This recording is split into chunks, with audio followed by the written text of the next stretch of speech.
I saw your tweet. Yeah, what's up? I think that you should take it down. No, but you can tell me why you'd like me to. Yeah, because I think that there are a couple things that you will agree with me on, and the conclusions will follow, and then it's not the case that you 100% agree with it, or even 50% agree, I would say. Okay, go for it. What do you got? Do you agree that Anna, in her tweet, is characterizing the trans movement as not using nonviolence? Jesus, hold on. You're going to hit me with the double negatives? Let me go and double check the tweet so I can get this exactly.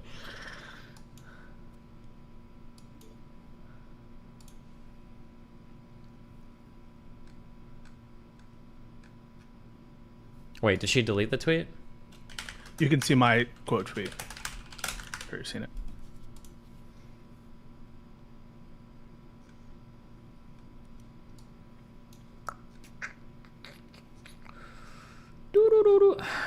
Fuck, hold on, let me find your tweet. I have some helpful highlights there. Pisco 95, right? No, wait, Pisco what? Liddy. What? Pisco Liddy.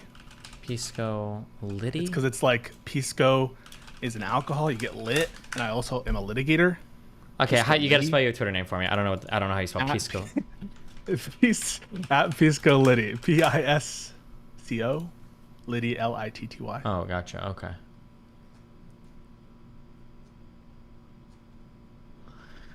The civil rights movement did not use the same strategies as the trans movement. They didn't barricade speakers they disagreed with in a classroom for 3 hours. They persuaded through nonviolence and showing America their humanity. You agree with this tweet 100% as of now, correct? Yes. Okay. Do you think Anna is saying that the trans movement is different than the civil rights movement in that the civil rights movement used nonviolence and the trans movement doesn't? I think, yes, partially, yeah. What do you mean partially? I think that broadly speaking, it seems to be the case that one of the important things that was understood about social activism 60, 70 years ago. Oh, I'm sorry. I'm just asking what she's saying. What you think she's saying. I'm not going to be able to, if we're going to artistically focus on one or two words, you auto win. But nobody's reading the tweet that way or engaging that way, so I'm not going to focus on like one or two words. If you want me to just parse the language of the tweet, I can just do that for you if you want. But you're not going to convince me of anything. But I can do that. Ask me a question again. We'll do that first. Go for it. Okay, let's do this. Go. No, Wait. Ask me the exact same question again, and we'll go by the language of the tweet. Yeah, go. Do you think that she is saying that one of the ways in which the civil rights movement is different than the trans movement is that the civil rights movement used nonviolence and the trans movement didn't? That they persuaded through nonviolence, correct. Okay. Do you agree that the civil rights movement persuaded through nonviolence and the trans movement doesn't persuade through nonviolence? Your conjunction. The civil rights movement's goal was to persuade through nonviolence, yes. Does the trans movement persuade with nonviolence? Largely, overwhelmingly. I'm not sure. I don't know. I'd have to think about it. Okay, so I'll give you two options. Okay. Does it persuade through violence or nonviolence? I think right now, I think there's a healthy combination of both. And I think both are publicly encouraged to an extreme amount. So you think when you've got multiple people talking about the trans genocide, that we need to, the Vosh clips, probably TYT clips, Majority Report clips, that things like women's sports need to be eliminated. When you've got people doing the song and dance of like, we're coming for your kids. When you've got like in terms of like physical violence, people running and like killing people, maybe not. But in terms of like incredibly aggressive and in some cases violent actions, I think that right now socially, I think there's a high degree of encouragement there. Yeah, I think there's a big degree of encouragement there. Okay. So you think that for instance, when she references that thing, they didn't barricade speakers, they disagreed in a classroom for 3 hours. I don't think any left-leaning figure came out and condemned that. You can tell me if I'm wrong, though. So you think that it's comparable, the way in which the trans rights movement persuades, they're similar in magnitude, either through violence or nonviolence? Are you asking me that I have to like pick one? Is there widespread violence in the trans rights movement? Not yet. No. If we're defining violence like physical antagonism, probably not yet. No. So would you agree that the trans rights movement operates largely through nonviolence? Not really. No. Like the term violence is like, it's so, like, are you just saying like physical violence, or like do you mean I'm like, using the term that Anna used that you agreed yeah, with. but okay. We'll go down this path. But I'm just letting you know in advance, you're not going to convince me of anything by like playing the dictionary definitions of the words. But no, right now the trans movement is largely peaceful. Yes. Okay, and they're achieving aims, aren't they? They're achieving their goals. Are they? I don't know. Maybe.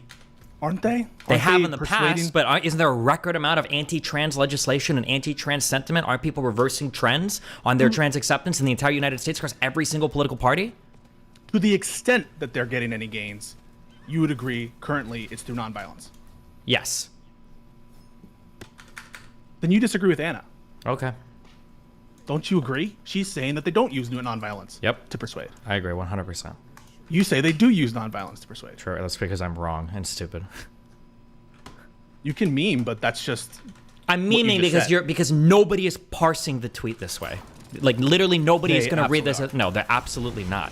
Okay, well then riddle me this. Why is there the perception that these movements are so incredibly aggressive right now compared to anything we've seen trans-related in the past? One, I would say two reasons. One, because there are a lot of prominent people who are playing into that rhetoric. You're absolutely right about that. You are absolutely correct that there are people playing into that rhetoric. Vosh is one of them, and there are others, prominent people who play into that rhetoric. That is true. The other part that you don't want to acknowledge is that there's a malicious effort to paint the whole movement as violent, just like there is for every other movement that people disagree with. Do you think that you can paint the any MAGA movement a violent movement? Do you call it that? Do you? This standard is unworkable. Yeah, because the word violence is so unbelievably vague, and you can hide around the vagary if you want. Although it's largely boring to me. But the question is do you think that somebody has? Do you think that the perception that these movements are incredibly aggressive, right? Do you think that perception is just largely manufactured, that conservatives have successfully invented that narrative out of thin air, that all of these left-leaning people, even Anna Kasparian, do you think they're just victims of Tucker Carlson? No, listen, if what you're characterizing as aggressive carries with the baggage of imposing on others their worldview, of course the trans movement is trying to do that. They want to impose their vision of acceptance. If you think not that's all what types of imposition are the same, though. No, but they are trying to spread. They are trying to push their ideology. Okay, so but hang on. Yeah. All movements do this, and to characterize something. No, I wholly disagree with what you just said. But wait, all movements don't. Yeah, you're hiding in the vagary of what you're saying. All movements try to persuade. Not all movements have the power to effectively cancel people's jobs, lives, get them banned from platforms, enact violence in certain ways and not be held accountable for it. Not all movements have the ability to do that. That is not true. So you can say. If you were to ask right now, here's a thing that I would guess. If you were to ask right now of progressives, did more people die during January 6th or all of the BLM riots? I bet 25% of progressives would say probably January 6th. So the idea that these movements try to persuade like the same or are held to the same standards, that's fucking delusional. Unless you want to just hide around the idea like, well, trans people aren't violent because they're not running around killing everybody. That's a great example to bring up, the Black Lives Matter movement. Would you call that a violent movement? Or is it largely nonviolent? I would say it was largely nonviolent, but the issue that you're running into here is the violence is not condemned. If it were to become violent, it would be defended. And I think that's what everybody in the entire United States, except for progressives and I guess trans people, can't see right now. That if tomorrow there were mass trans shooters, I don't think anybody on the left I think they would be fucking silent about it. Or I think some might even justify it. That's an unfalsifiable position. It is. It's not a logical one. It's not how we talk about I don't know if things. I wouldn't say it's logical, but I think that we've made really big jumps in the discourse in terms of how people are treating the differences in some of these situations, and it's pretty remarkable, like the extent of stuff that will be defended by people on the left or that people on the left will remain quiet about. I think that's pretty insane. Or on the right, and you're trying to call out the trans movement as having some aspect of violence that's not true of, or I don't know, that should be called out. But you just said that they largely achieved their aims to the extent that they achieved them through nonviolence. That's exactly what Anna Kasparian in her dumb tweet is saying is not the case. She says, no. The civil rights movement, they largely used nonviolence. They persuaded through nonviolence. That's how the civil rights is different than the trans movement. You're denying that premise. Because I think that for the trans movement, I think it wasn't even implicit. It was explicitly understood that the only way victory was going to be achieved was through massive, nonviolent, peaceful demonstrations. That was largely like the largest path to victory, and it's what the most predominant leaders generally advocated for. I don't believe that's the same anymore. I don't think that's the same today.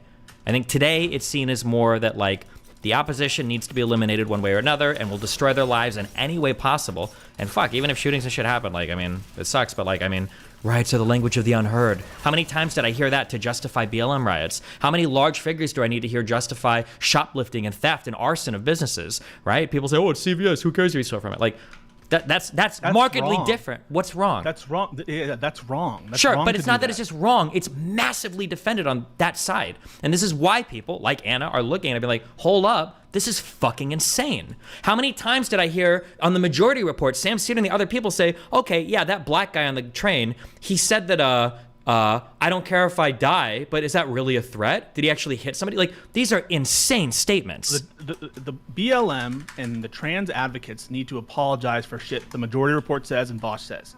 They're being defined by these spokespeople. Yeah, you are. Yes, you are. And you will be, yes. You're letting the overwhelming good work, which I think you would probably agree with, even if you don't agree with all the quote trans takes with respect to sports, with respect, you don't agree with these laws that are being passed by the Republican governments. They're way too burdensome. You're on the other side. You are trans positive, or I don't know if that's you believe in trans rights. You're one of the most trans positive, I would say, creators in the the normal sphere of political thought. Okay. Beyond the radicals on either side.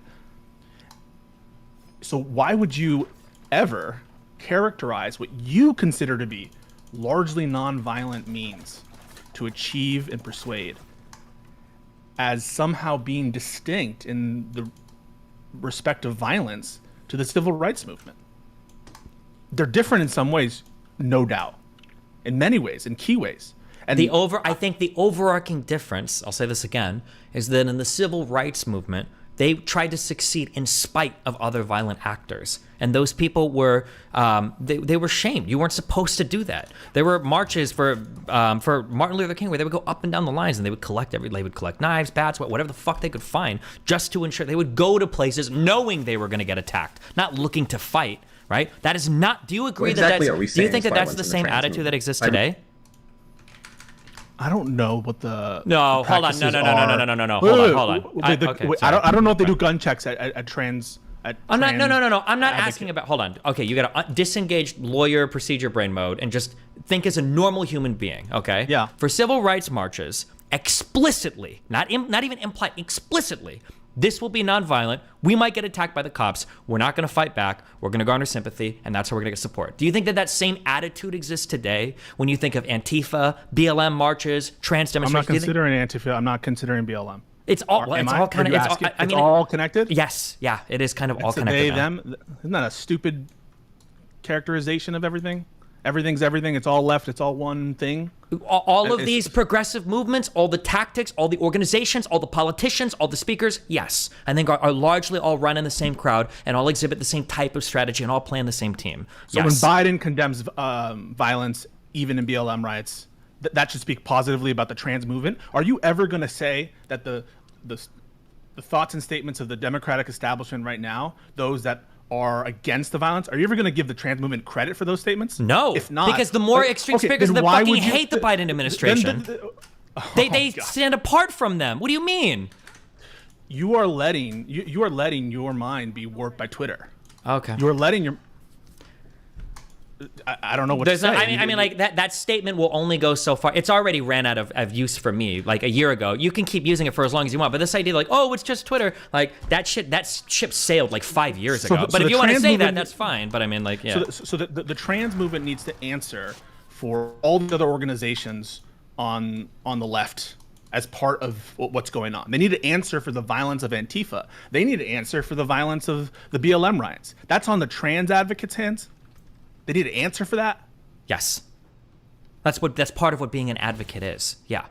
If I was preaching for a position, if I really wanted to put on the ballot the right to incestuous relationships, and that was really important to me, and all of a sudden, people that claimed to be a part of DGG went out and started killing people that were opposed to incest relationships or something, yes, I need to speak out and say something. I can't be silent on that issue because that's going to define my movement. Because Pisco, that's how every single movement works. It's how the Tea Party was hijacked by Glenn Beck. Mm-hmm. It's how BLM largely came to be represented by the fucking Black Lives Matter organization. There was a bunch of fucking scammers and other things. Yeah, if you don't say anything, if you don't have speakers to speak out against something, then somebody will step up, speak for it, and hijack the movement. Yeah, that's how it works, of course. I don't even think it's controversial. It sucks. It's not a nice reality. But yeah, you can't pretend to be this discollected group of people. And I see this all the time. It's like, oh, well, that person doesn't speak. That's okay. Well, when every single person seems to be on board with the messaging, when every single person seems to be okay with condemning Rittenhouse and silent on Reinhold, or when every single person seems to be, what was that trans shooter in Tennessee where they were like, well, we kind of understand why you'd be a mass shooter or trans, but Uvalde or Buffalo, New York, like, no, that it can't be the case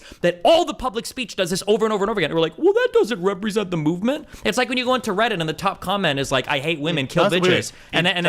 By your own words, it doesn't. By your own words, it doesn't. But it does. But in public perception, it becomes to. Yes. That's due to a failure of people like you from calling out that warped and incorrect messaging. No, nobody. Yeah, I agree, but that's part of the problem. That's what people are trying to. I think is like trying to correct. Is it has to be called out. Nobody wants to call it out. But the reality that you acknowledge is that this movement is by and large peaceful, and for you to sit here and say that this movement that you've characterized as largely peaceful needs to answer for being a violent movement. They don't need to answer for being a violent movement. They need to disavow violence and wholly condemn it instead of implicitly or explicitly supporting it and kind of like grinning out of one side of their face. Yeah, but that's not what Anna said, is it? That's essentially what she said. Anna didn't say the trans movement needs to embrace, more open and vocal. Yeah, because not every tweet is going to be 7,000 words. They're not writing dissertations on Twitter.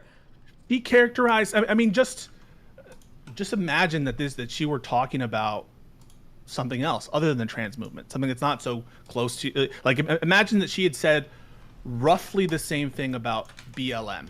Would you agree with that tweet? I would endorse it even more. Yes. The civil rights movement did not use the same strategies as the BLM movement. They persuaded through nonviolence and showing America their humanity. And so you would sit here. That is an implicit acknowledgement that the BLM movement is using. It's because the BLM movement did not condemn violence, though. That's the issue. They didn't condemn the violence. There was a lot of excuses made for it, and in some cases, it almost seemed to be encouraged. And when that's largely the character of the movement, I don't think anybody's going to sit around and say, "Well, as long as like 49% of protests are peaceful, it's fine." But she's not referencing their acquiescence to violence. She's referencing their methods. She's referencing directly their methods. How are they achieving their outcomes? They're achieving their outcomes through violence or nonviolence. And you saying on the side, well, I wish they would be more vocal. I agree with that. They should be more vocal about violence. And you know what?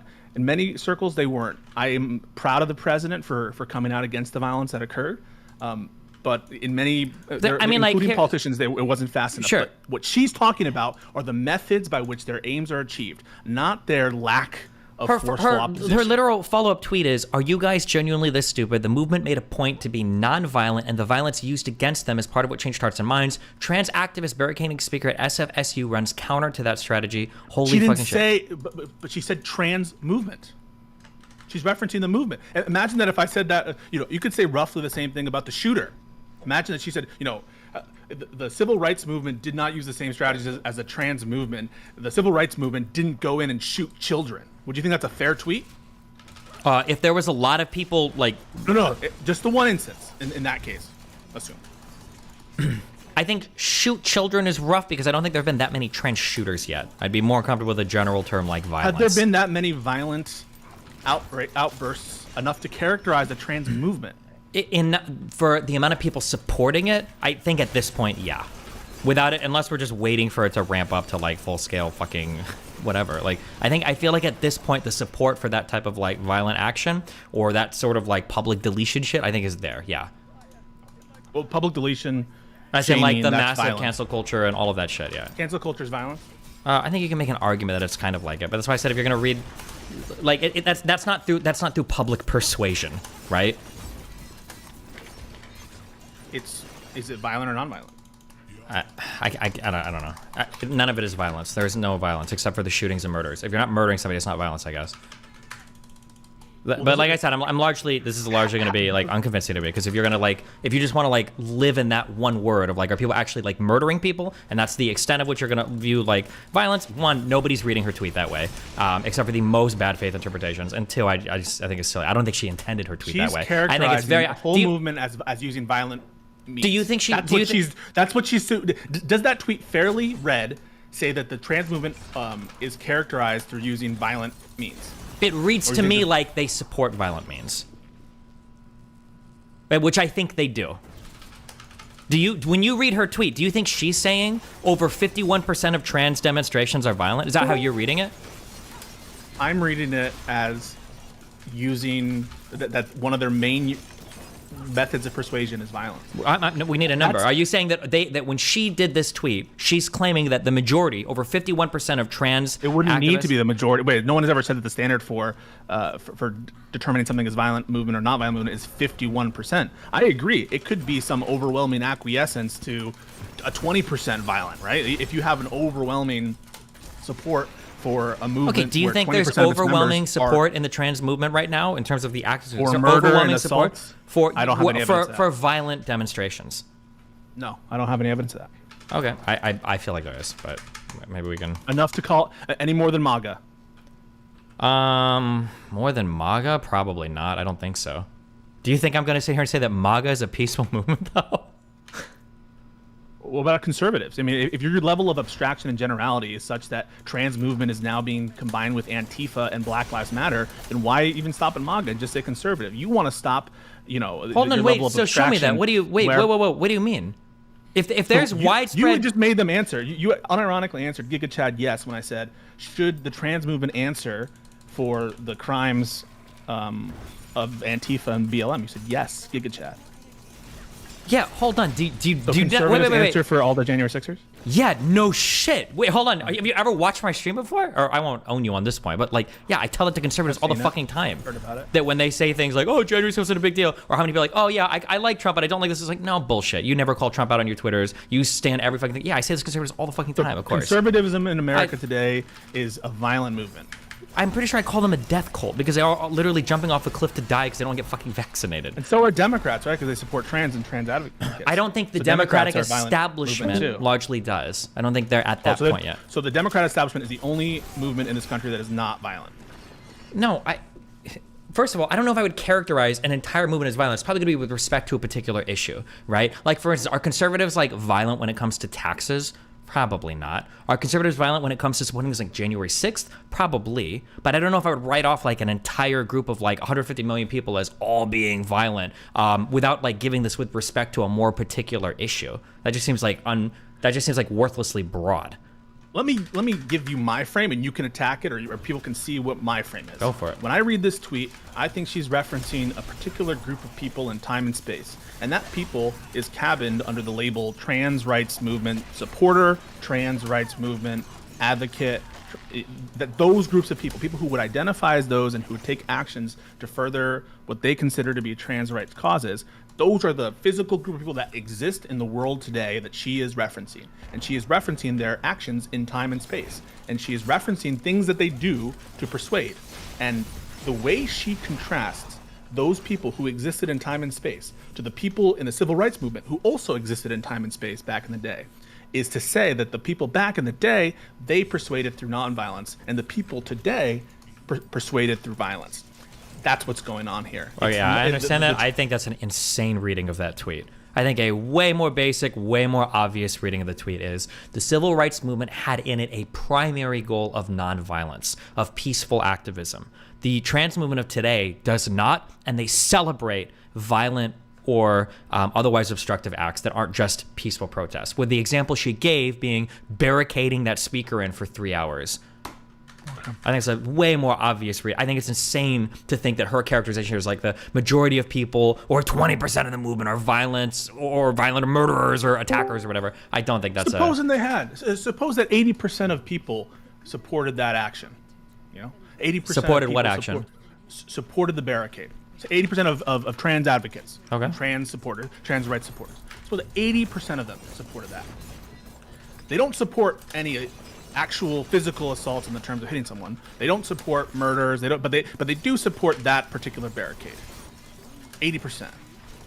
We're gonna call that move, but everything else they do, let's say, they never that event. If I understand that event correctly, my understanding is that that person, I don't think I'm gonna watch videos, it's been a while. That person was essentially, her and her staff, I think, were like chased into an office with demonstrators outside where they literally could not leave for 3 hours. I don't think that's an acceptable form of protesting. But again, if you want to like autistically quibble over like the definition of violence, I don't know if I'm gonna get you to agree with this. I wouldn't call it non-violent, but I mean, I don't know like what, like I bet legally, what? Go ahead. You think that people who support like O.J. Simpson and thought he's in the right, that they're violent people, or they're persuaded through violence, or people who like support the other side of the Rittenhouse debate? It depends. Hold on, the OJ thing. It super depends. It could be right. There are some people that I don't even know what the percentage is given, but I imagine there's some small percent of black people that probably thought, you know what, OJ killed her, but the country's fucked over black people enough and enough white people gone away with shit that fuck it. If OJ beat the charges, then he deserved it. And I'm sure there are some other people, like Fanatic I've talked to, that think that like, you know what, I don't think he killed her. I think it was bullshit. The glove didn't fit. Like enough stuff doesn't add up. It's not enough for a criminal beyond a reasonable doubt conviction. So it would depend on but if you support it, like, yeah, fuck it, black people killing white people, I'm all here for it, then I would say, yeah, you support violence. But if you're somebody who's like legitimately there wasn't enough to convict him and he should walk free or whatever, then I would say no, but it depends on why. Sorry, you can bring up any other example, but like I'm not gonna like have OJ thrown it together with like Rittenhouse or other stuff. I think it's way different. Okay. I mean, that's just where we disagree. Wait, what do we disagree with there? On the tweet. I mean, I think that just because a movement, a group of people, a collection of individuals have a particular take or opinion on a action or like a thing that happened in the past, that doesn't mean that you can fairly characterize the methods of that movement as violent or non-violent. Just because they have a take or an opinion on, you would have to show a systemic and overwhelming acquiescence to that. What would the overwhelm? Would like the vast majority of the speakers and representatives of the movement not count, or like let's say for instance, it would factor in some. Go ahead. Let's say for instance, let's say that trans shooter was in Tennessee, shot up a school. Let's say that I could show you like 10 prominent progressives that all said, "Listen, the trans shooter was just as much a victim as anybody else in the school." Would that be something that would like make you think like, okay, maybe that's not violence, is it? Okay, no, yeah, we just I disagree. We super disagree. Do you think that saying that the trans shooter is a victim is violence, or endorsing what they did? Yeah, you're just like, you're harping on this like word violent. Do you think it's non-violence? Can you answer that? Do you think that's non-violent to support somebody that goes out and does a mass shooting and then call them a victim? Do you think that's non-violence? To call a shooter a victim is not violent. That is correct. Okay, all right. Do you disagree? Wait, do you disagree that sympathizing with the shooter is not violent? Maybe I would say it leads to violence, but like that act of agreeing and that someone is a victim, including a horrible person, that is violent. I guess the particular act itself wouldn't be, sure. Okay. Do you think that donating to a terrorist organization is violence? By your definition, it must not be, right? It can't be. I would say intentional support for violence in terms of donating money to somebody. That can't be violence. You're just donating money. No. I think that certain levels of acquiescence and support, material support, to direct violence can absolutely be equated and be part of the consideration about whether a movement is violent. Wait, then how is your position meaningfully different from mine? Or sorry, don't make a joke. And I think you agree with this. There just isn't enough widespread violence going on for us to look at and say, look at all this acquiescence that's going on. The movement is by and large violent. It just agree. Doesn't exist. I agree with that. Yeah, I agree with that. There isn't enough widespread violence, but there is widespread support for it among all of like the leaders of the progressive movement. That's unacceptable. How would one go about knowing that? I don't know, by consuming the media, by looking at when a story comes out and there's not at all condemnation and sometimes even sympathy for trans violent people, and that there is no condemnation for it. I think that's enough for me to at least like want to look twice at it. I mean, I don't know, like, am I supposed to like poll all progressives to find out like what violent means? Like, let's say I showed you a poll of that like 51% of progressives would be sympathetic towards like a trans mass shooter. Would I think that the movement is violent? Yeah. By itself, just that, without any suggestion of a wider pattern of violence, I would say no. What if 51% said that, and also 50% of the speakers on progressive platforms said that trans people need to arm up and be ready to protect their rights? I think if we're approaching levels where there's widespread like armament of a group, and as well as outright endorsement of violence, and we're reaching like majority. Well, not endorsement of violence, just sympathetic towards it.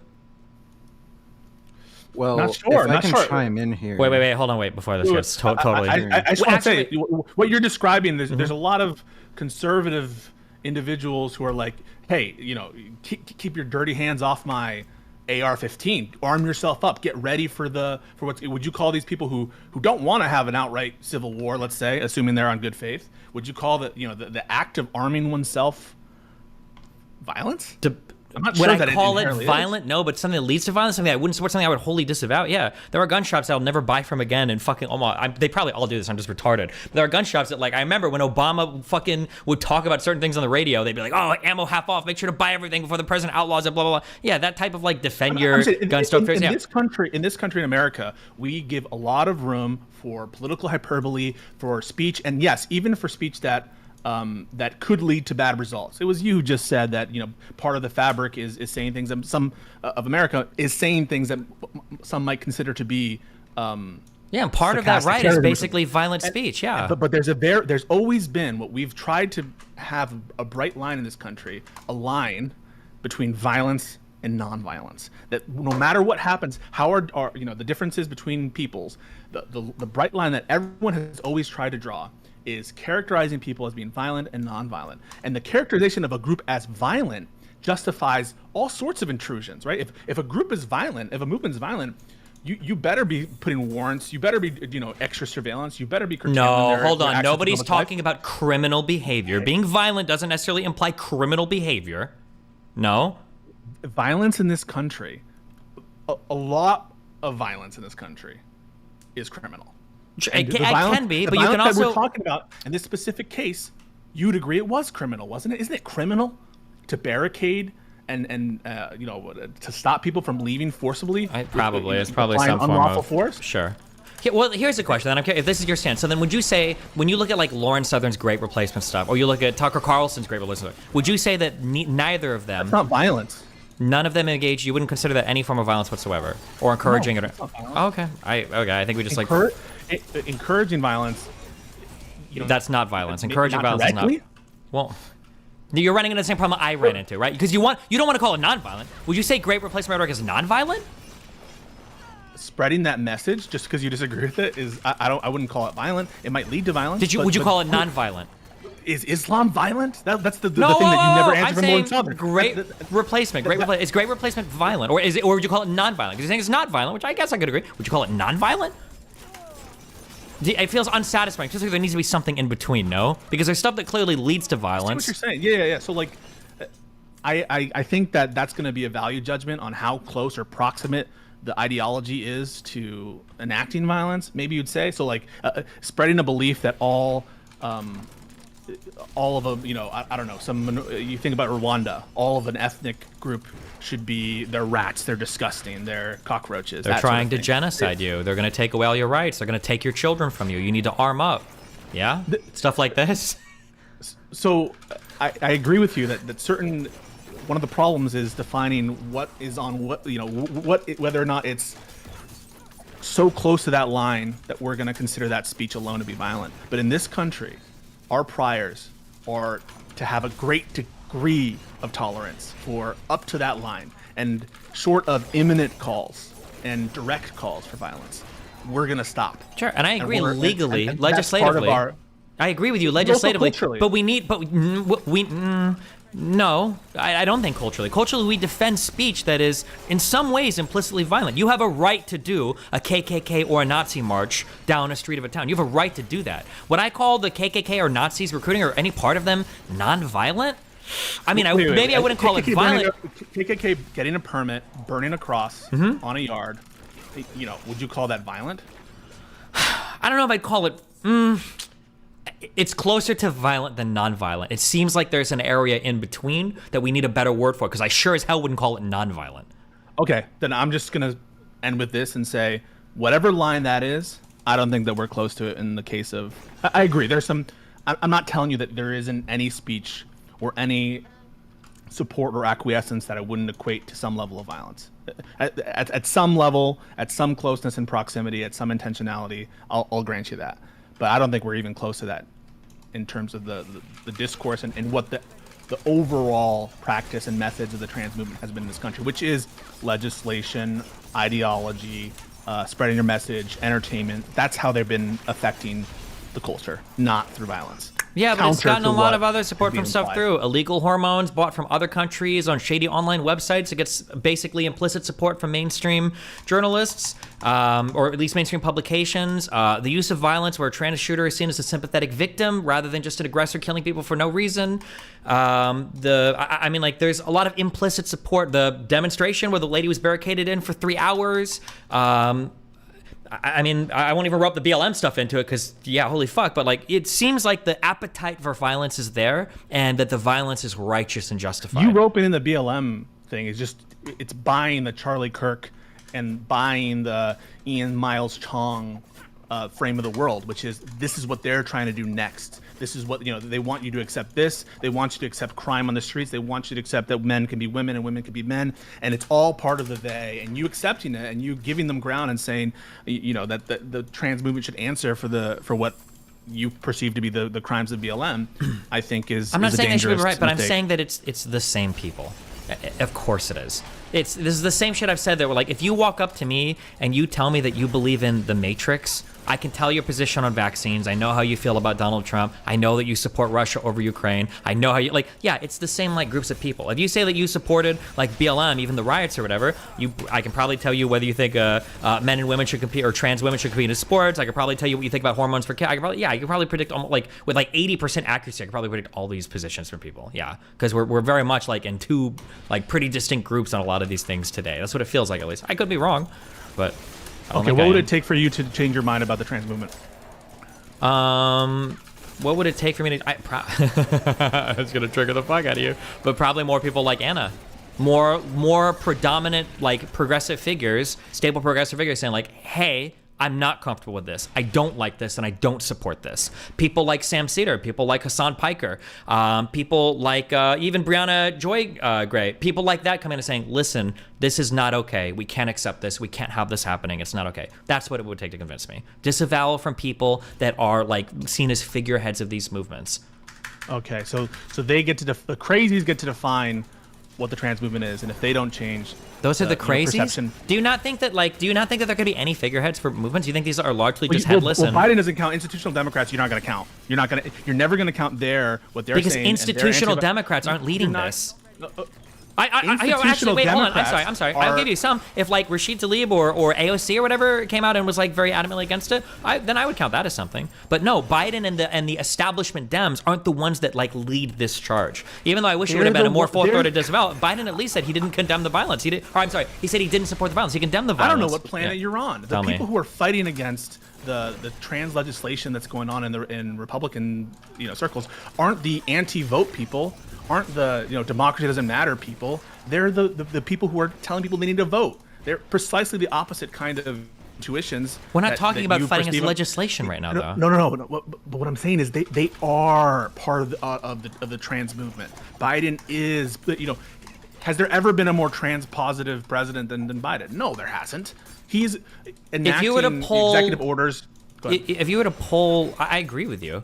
But, like, if you were to poll, like, trans activists on whether or not they think Biden is doing a good job for trans activism, what do you think the majority of them would say?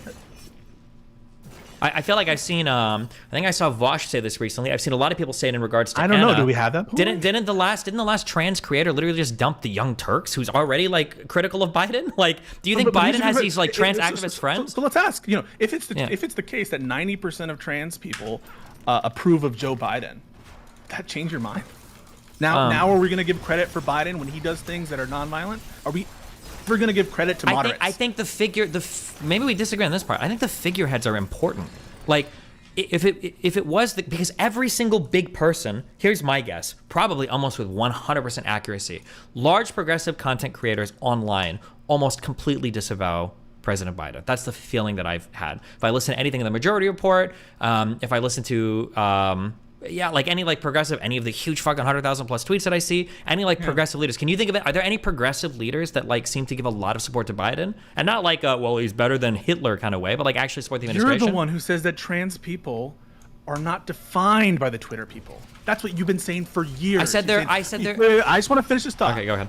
You would say, guys, I need you to realize most trans people are not like this. They're not like these people, and yet, when push comes to shove, you are letting the Twitter people define them. Just like it would be the case to let the Islamists define Islam. Yeah, I agree. Like you would yell at Sam Harris. No, hold on. I agree with you. This is an opinion that I changed my mind on, though, right? Because my last position was exactly what you're saying, that like it's not fair to define people based on what a small minority are doing. That was my prior position, right? But I changed this like about a year ago, and my position has changed too because I'm trying to figure out how can a small group of people define a majority. That doesn't seem fair. But what is actually happening is it's not the small group of people's action, it's the majority group of people's defending the action. So my position has changed to if the majority of people defend a minority of people, it might as well be a majority of people. And I think that's what we're seeing with these movements. It's not that a majority of these activists are violent, it's that a majority of them seem to have a full-throated support for the violence, and that's the problem. That's the issue.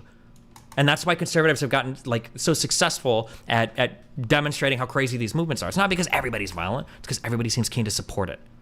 So it is now your reverse position, it's now your position that the trans movement is defined by Twitter leftists. It's defined by their figureheads. If you want to call all their figureheads Twitter leftists, I mean, that's fine. If that's how you want to write them off. That's your frame of reference, and that's all you're considering is the opinions of the Twitter leftists. Do you think that Tucker Carlson speaks for like a large swath of the American people? Or do you think he's just he's a news pundit? Well, now actually he's not even Fox News, so he's also like a Twitter righty. Do you think that do you think Steven Crowder speaks for any amount of Republicans? Do you think the Daily Wire, because these are just internet YouTubers, right? Or do podcasters speak for the American people now? Well, who does? If it's not them, who does? Well, you can point to broad measures of support as relates policies and actions taken in the real world, that is voting patterns, to you don't vote for violent riots. How do I confirm that? Okay, but then how can you make an assessment on the level of support for those riots? Because I look and I see what all of the thought leaders in those spheres are saying. I haven't polled America First fans on how they feel about Jews, but based on what Nick Fuentes says, I can probably guess. So it is the case that the trans movement is being defined in your mind, and all you're going to look to, or the thing that you're going to most look to, are the Twitter leftists that you see. Yeah, I don't think that those figureheads can survive if they were so out of step with what their constituents believe. You acknowledge that, right? It doesn't make sense that a world exists where all of your largest leaders are saying something, but really nobody believes that. They just all happen to be the most popular people in that movement. No, I don't think that that's the case. Just like there's a okay, wait. Okay, yeah, I just to demonstrate, because you keep making it sound like it's an absurd proposition. I'm trying to show you that what you're saying is absurd. You're like, do you really think that the most popular people that speak for these movements represent these movements? Yeah, I do. Yes. Unless there's some like huge bastion of progressive support somewhere that I'm missing. It's not Joe Biden for the activists. But if there is something else that I'm missing, feel free to tell me. Yeah, I think that it's a mistake to think that the largest content creators in leftist space represent the leftist position in America, or I would say the left position in America. It's you who say that these people are largely irrelevant in the real world. Those are your words. I don't say that. Those are my words from like 2 or 3 years ago. I don't say that anymore. What I've said over and over and over again over the past like 2 or 3 years is Twitter has become real life. I think I said that like 1,000,000 times on my stream because it's true. Okay. More and more. I think I said that actually during the last election run because fucking Bernie Sanders had to actually come out and disavow his Twitter fans on stage. They were having impacts on his campaigns because they were so fucking ruthless online. Yeah, I've said that for years. That, yeah, it seems like Twitter has, like, yeah, I agree, it's not real life, it's Twitter, but real life has become Twitter. It's like merged into itself. Okay. All right. I mean, at the end of the day, and I'll leave it on this, I know I said that before, I think that the trans rights movement is a largely nonviolent movement. Sure. And I think that they persuade largely through nonviolence, just like the civil rights movement, not to say that they're the same in every respect, but the civil rights movement persuaded largely through nonviolence, and the trans rights movement in this country persuades largely through nonviolence. Okay. Regardless of the fact that they don't have as much outward disavowal of the violence that you want to see, the core fundamental facts, that core fundamental fact, the consistency in their approaches to persuasion, being nonviolence, makes Anna Kasparian's tweet dumb as hell. Gotcha. Okay, and then just 2 final things on that I know you'll agree with. You also agree that the majority of the people, you would never characterize the January 6thers as violent. You would never characterize Charlottesville as violent, right? The individuals who committed violence in general, on January 6th? The Republicans as yes, I would characterize as violent. I would characterize people who committed violence Whoa, but as not violent. the majority of January 6th. Most of them didn't even go in the Capitol building. You can't characterize January 6th as violent. I don't characterize most of the people who were in Washington as violent. No, I don't. Okay, and then you don't characterize like the Charlottesville march. That the only violent person there was the one that drove the car. Whatever. People who committed violence. Okay, but everybody else there was. Wait. Yeah, go ahead. Do you think it's? What would it be? What kind of standard would that be? That people, because they disagree with me on government, because they disagree with me about race, that somehow they're violent. That's the kind of attitude that you want to take. There's equal violence. I don't have a good word for it because most people won't because I think intuitively most people understand it. I think even intuitively you come to understand it, okay? I think you already did understand it. There exists a place between violence and nonviolence that we need to have a word for. Most people just call it violence, but like that's why you're uncomfortable saying, or you should be uncomfortable saying that like Lauren Southern's old content, that was completely nonviolent. Or that Tucker Carlson's current content that's completely nonviolent. Or that like so racism is violence, is what you're saying. I mean, it's closer to violence than nonviolence. I don't know if I would call it nonviolence. Okay, so then maybe you could have some sympathy. If what you're saying is racism is violence or something approaching violence, then do you have any sympathy for trans people who say transphobia is violence or approaching violence? Depending no, on you how would never grant that. Wait, what do you mean? No, I would. Yeah, depending on how it plays out, of course. What, haven't I, well, there's almost a justification, arguably, for if you're a trans person and you live in a state where the government has said as an adult you can't get trans healthcare anymore. That's an insanely like aggressive. I don't know. Maybe I wouldn't call it violence, but yeah, that's like as close to violence you could possibly get. Like imagine if a type 1 diabetic had the government saying we're taking away your insulin from you. Is that violence? Maybe I wouldn't call it violence, but it's about yeah, of course I would grant that. Yeah. And remember when we had this conversation about the word terrorism, and you're like, I'm so careful to apply the word terrorism to actions because if I say the word terrorism, that's going to justify an imposition from the state and all kinds of retaliatory activity towards the people I'm calling terrorists. You have, no problems whatsoever using violence because, that same dynamic isn't at play for some reason. I mean, what's going on in your brain? Sure. What's going on in my brain is that it might be like a little bit. There might be some fuzziness at the edges for what we call violence or complicit in violence or supportive violence, but I would rather the fuzziness at the edges than this strange peaceful world we live in where the only violence is when somebody's actually laid a hand on somebody else or kidnapped somebody else. It seems to be that there are absolutely necessary steps before that are definitely need to be avoided. That if one person goes out and murders somebody and the entire rest of the movement is like, you know what, I actually think they're the victim. Is that violence? Probably not, but it is unacceptable. It's incompatible with our democracy, and it has to be stopped. So I don't know what you would call it. I guess you'd call it nonviolence. It has to.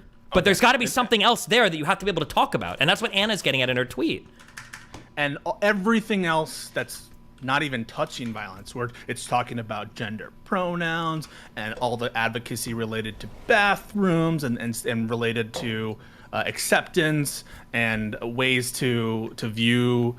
I don't know, the trans ideology, in other words, all that stuff, no matter how much you put on that scale of nonviolent advocacy. No matter how much lobbying is done, no matter how much of the agenda is being pressed in other ways, nothing can outweigh the lack of calling out these few instances of violence, your own characterization of violence, a few instances of violence. That insufficiency of calling out the very few instances of violence outweighs anything possible on the other side of the ledger. Yes.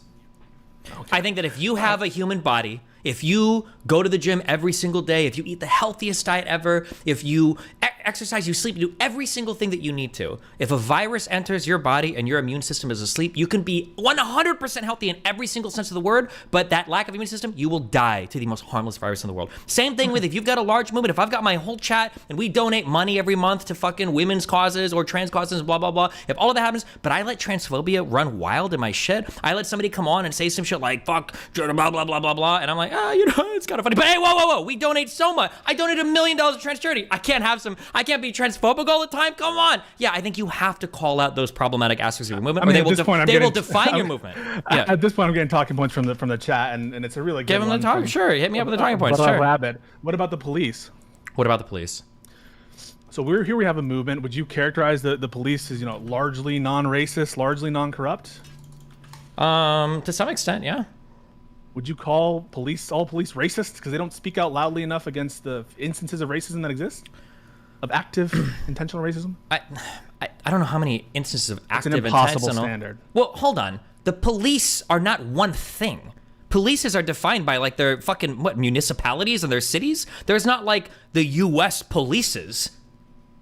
But wait, now you want to put definite boundaries. No. You want to put definite boundaries. But when it's trans, everything's allowed. BLM because it's a national allowed. Because it's a national movement. Antifa is not your Antifa in Omaha. BLM is not BLM in Des Moines. Yeah, conflation is okay when it's the trans advocates, but it's not okay for the police. Well, hold on. It would depend on who we're talking about for the police too. I'm not, because when I'm holding the trans advocates responsible, I'm not holding every single trans person. Much the same with the police. I'm not holding every single police officer. But if you're like a police spokesman or you're a police person and Blue Lives Matter movement, sure, then I would hold those activists accountable. Of course, the same way that I did. That I said it was disgusting that the NRA didn't come and speak out immensely against what happened to Philando Castile, because if that was a white man, I think they would have been all over it. But yeah, I held them accountable. But the NRA is an activist organization. Police officers are not activists. They're just people doing jobs. I don't expect a normal trans person to have a take on trans violence or whatever, but I would expect an activist or a political pundit to. I don't hold these to the same standards. The difference is I wouldn't call the NRA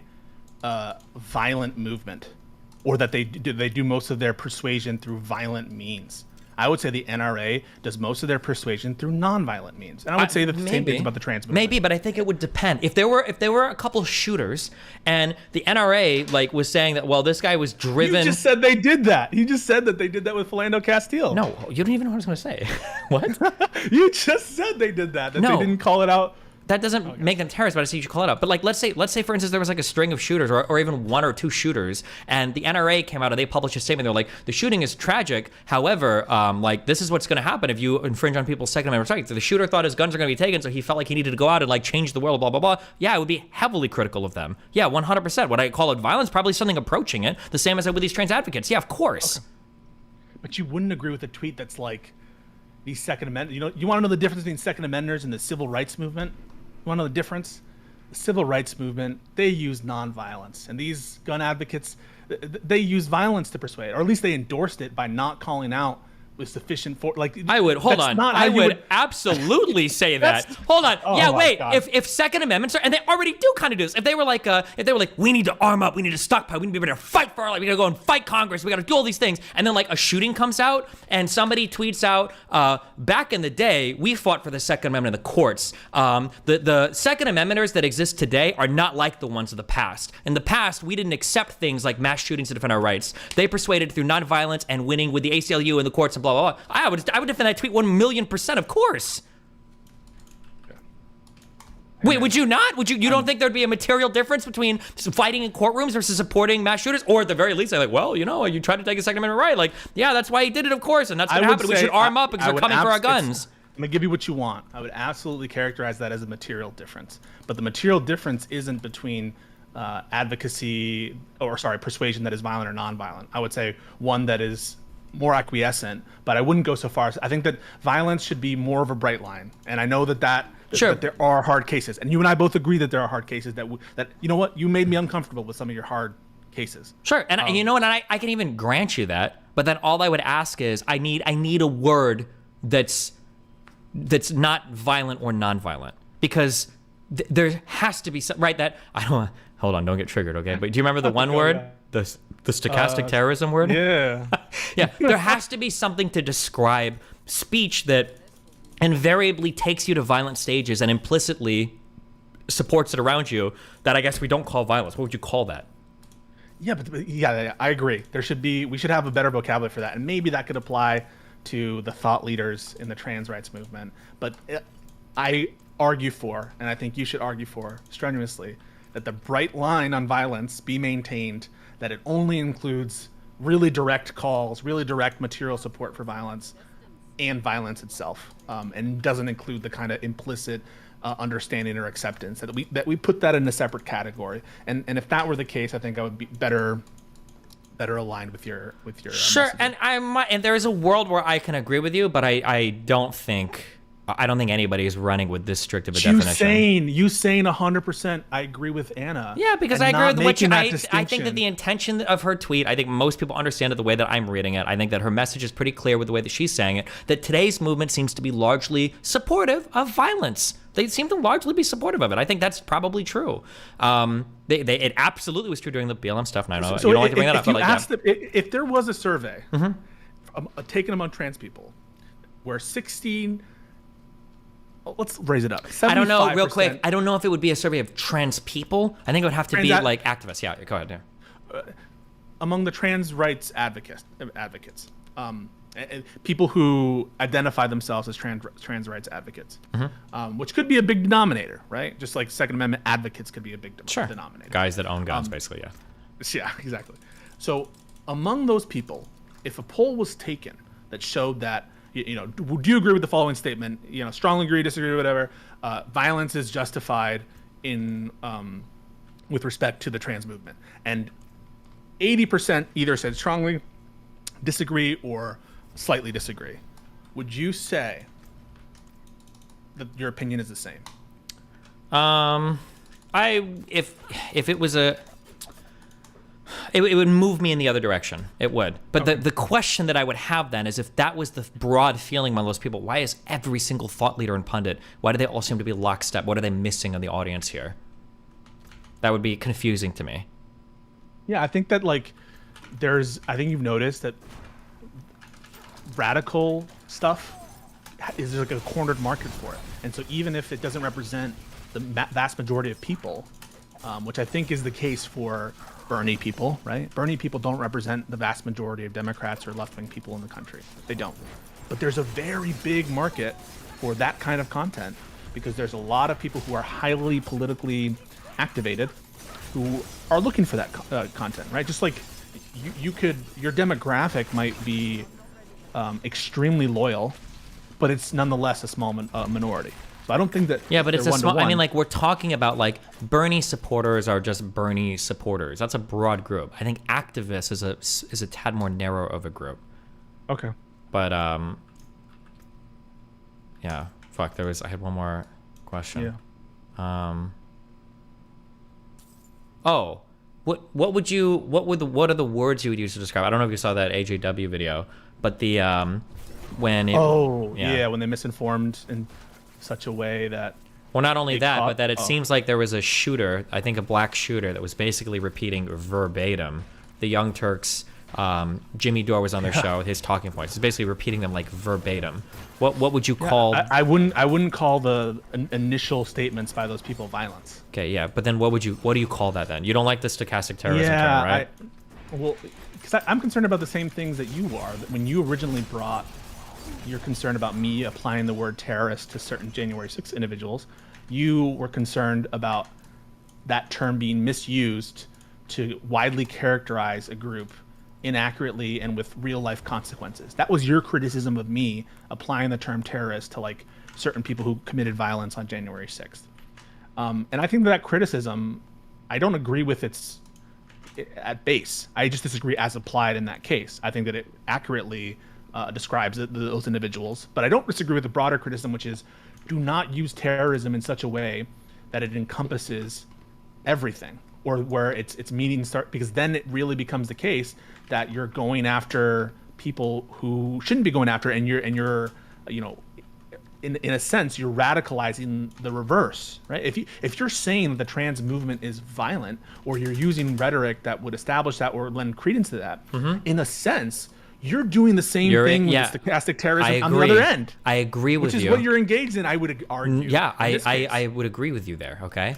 But the one... I don't think you're a stochastic terrorist. No, hold on. In this sense, I might, but there's a thing that you have to agree with that I don't even think you've considered.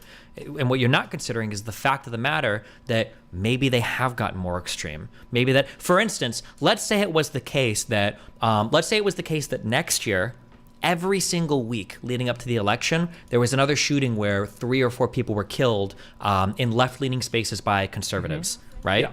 And let's say that people started to say, like, the Conservative Party has become like a party of terrorism, right? Now, for January 6th, would I accept that? Probably not, right? I don't know if it's fair to consider that broad of a... But, like, if the attacks became that frequent and their rhetoric was leading to that and it was enjoying broad support in the Republican Party... like at that point, all the arguments that I used before, well, you hold on, you don't want to, that's impacting so many people. You like, well, yeah, but it's kind of true, right? It is the possibility that the fact of the matter could change, that it brings that into alignment, that I would say, yeah, right? And I think that I worry sometimes. Yeah, go ahead. But then the problem is, I just think the evidence shows the MAGA movement, the January 6th type people are so much further along, and you were unwilling to call them terrorist and label that movement terrorist affiliated. You were unwilling to do it in that instance. Well, but that, hold on, to be clear, that had to do with like intent and everything too. But I changed my position on that once the FBI conviction started to come out and the data came out for the Proud Boys. Because I said that's what you needed. You like I wasn't that back. You needed to show some sort of like coordinated action rather than protesters that happened to meet a place. And once that was information, another conversation about cuckoo. Oh, that was the conversation about coup? Yeah, because there was always violence there, and it was always, I think, ideologically informed.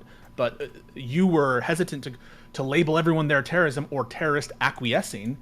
I think probably for good reason. I wouldn't call all MAGA supporters a terrorist movement. That's too far. Calling all MAGA or all conservatives who support Trump violent. Yeah, pretty much. Yeah. You agree with that? No, I agree with you that it's probably not a good idea to call all those. But like that, I would just say in terms of comparing the where the MAGA group is at is way further down the line than the trans movement. They're way further in terms of like talking about revolution and acquiescing and all that, and like, you know, we should shoot left, like good, like all those dials are turned up, I would say, extra for the conservative MAGAist in United States, but I wouldn't call them all violent. I wouldn't call it a violent movement today, and I wouldn't call it a terrorist movement. I don't think you would either. And if that is true, then I think what logically follows is the trans movement should be deserving of that grace. I guess I would have to spend more time watching some conservative media to figure out what their responses are to like right-leaning violence, right-leaning shooting. But I might agree and say that I would characterize some of the speech as violent, but you just don't like that word violent. I think no, but you wouldn't say that like the movement is violent, or that they are violent because they acquiesce to that violence, even though their dials are turned up. I think it super depends. Like it. I'm trying to think of like. Do you remember that one guy that like mailed out like pipe bombs and shit? Mm-hmm. That like if allegedly. There was allegedly, was that not true, or is they that don't still even, a lot of conservatives don't even believe that, or they think that even if they did, maybe it would be justified if you're going to the most radical circles. I mean, if you go onto the Donald.win or whatever, sure, everything there is, and if you talk to people about, you know, taking back your country, all that stuff, I think is way further down the line than the trans advocates. They're not talking about that stuff. They're not the ones who are saying like we needed a revolution in this country, that we needed like. Come on, approximately the right wing in this country is closer to that standard, in my opinion, at least the MAGA hold on, yeah. If we wouldn't call it a violent movement, right? We wouldn't call it a movement that is largely I'm agreeing. We're circling the drain here, but I don't know if I would call, because like you would agree then the Nazi Party and the Ku Klux Klan in the United States, as they exist today, they're not violent, right? They're not. I wouldn't say that they're violent movements. Yeah, I agree with you. But would you really call them non-violent? That seems really deeply unsatisfying. If I do, I'm taking a normative position that their speech and their racism is violence or something. There's no. It doesn't really have to be that binary. You're either violent or non-violent. It's like A or B. Like there must be some stages of that just seems like just let that sink in. Okay, hold on, because I want the separate edition here. Yeah. Let that sink in. So you would say that like Pisco would say the Nazis and the Ku Klux Klansmen in the United States are non-violent. I would call them that. They're non-violent. That just seems so unsatisfying. Yeah, I think that like we should have other vocabulary to describe their movement, and if they're actually advocating for genocide, I don't think I would call them nonviolent.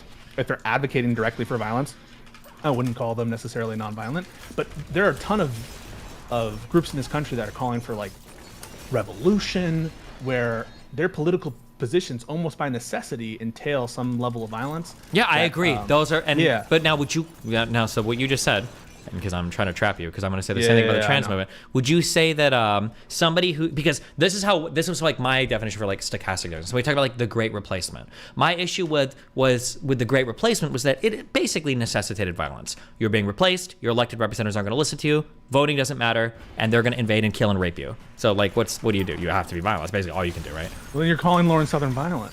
Yeah, her past speech, of course I would. Yeah, no shit. But the term I would use back then is like, stop them. Yeah, I agree. Yeah, I agree. You have to stop them. Yeah, of course. Do you think that's like is that a controversial statement? Like you have to stop people that are basically walking people to the cliff? But how? Okay. Or sorry, go ahead. But that I don't think that maps onto the level of grace and the kind of window of tolerance that this country accepts. That there's a window of tolerance for things approaching violence, that it has to cross some threshold. Legally, I agree, but we're not talking just legally. If someone puts up a Nazi flag, I don't think you're going to say that's violence. They wave it around, like, and a lot of people consider the MAGA hat to be violence. Do you consider that violent when you see those kids? I think the MAGA hat is different. I will say the Nazi flag. Would I consider somebody flying a Nazi flag outside their house? Would I consider that violent? Maybe not. But would I call it non-violent? I don't think I would ever say that. I think I would call it non-violent. Okay. That's a otherwise, I'm married to everything I disagree with fundamentally to a certain magnitude is violence. If I can draw a line between when people say, when all the lefties say things like political speech is violence or racism is violence, you would say none of that. That's what you're saying. That's what it feels like you're saying. Well, yeah, because I think to some extent that's kind of how the world works. But you're saying that for you, violence is literally only an explicit call to violence or somebody actually attacking somebody. I think so. I think that all the kind of implicit stuff that we should have a different term for, as you say, and we should not accept it that it be called violence for the policy reasons that you outlined. No one is talking about making it illegal. No. But for policy reasons related to just the culture, like, and our speech and radicalization and the fear of the other side ratchet. That if you're referencing things that are not behind this bright line or this window of tolerance, you are in essence radicalizing the other side, because you're saying, look, these trans advocates, they're violent. I agree, but I would say it's okay for that type of radicalization. I'd be fine with that. Like, if people listening to me, if people listening to me are radicalized against like Nazis, yeah, I would say that's good. You should be radicalized against people that fight against liberalism, that have a massive intolerance for people in the country and are calling essentially implicitness to violence, right? Yeah, you should be intolerant of like Great Replacement stuff or that. Yeah, I would say yes. I want people to be. It's not going to turn out the way you think. Using that rhetoric as against people who I don't think it's fairly applied to. You're never in control of it. And what ultimately happens is, it's not the case that they just sit down and are more thoughtful about it and are moderate in how and they're just saying, okay, we'll be transpositive, but we just won't advocate for the barricade stuff. That's not what's going to happen. What's going to happen is these people are violent. They're doing all this. We need to stop them. We need to stop what they're doing to our children. We need to stop this movement. Yeah, but I think that's where we're at already. That's where we're at now. So then you're contributing to it, I would argue. No.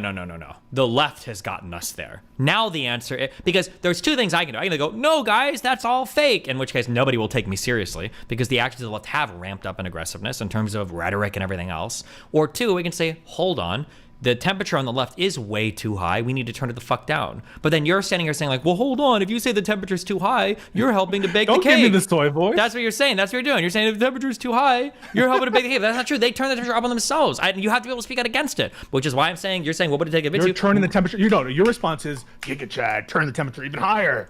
No, my response is acknowledge that the temperature is too high and turn it the fuck down. No, because when you're calling them violent, you're turning it up. You're not going down. You're not going to, hey guys, chill out. Anna, I think that you're right. They should call it violence, but come on, don't call them a violent movement. This is stupid. But what you're doing is 100% agree.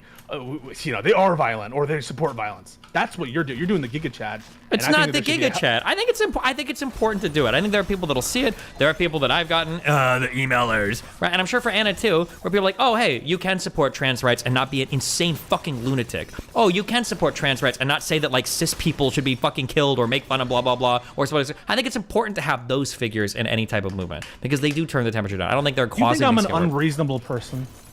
Sometimes. Only when you disagree with me. Do you think that my reading of the Anna tweet is an unreasonable reading? Yes, of the I tweet? do. Yes. I think my reading is far more reasonable. Unironically. Okay, even if you think yours is more reasonable, given that, do you respect my intelligence? Yeah.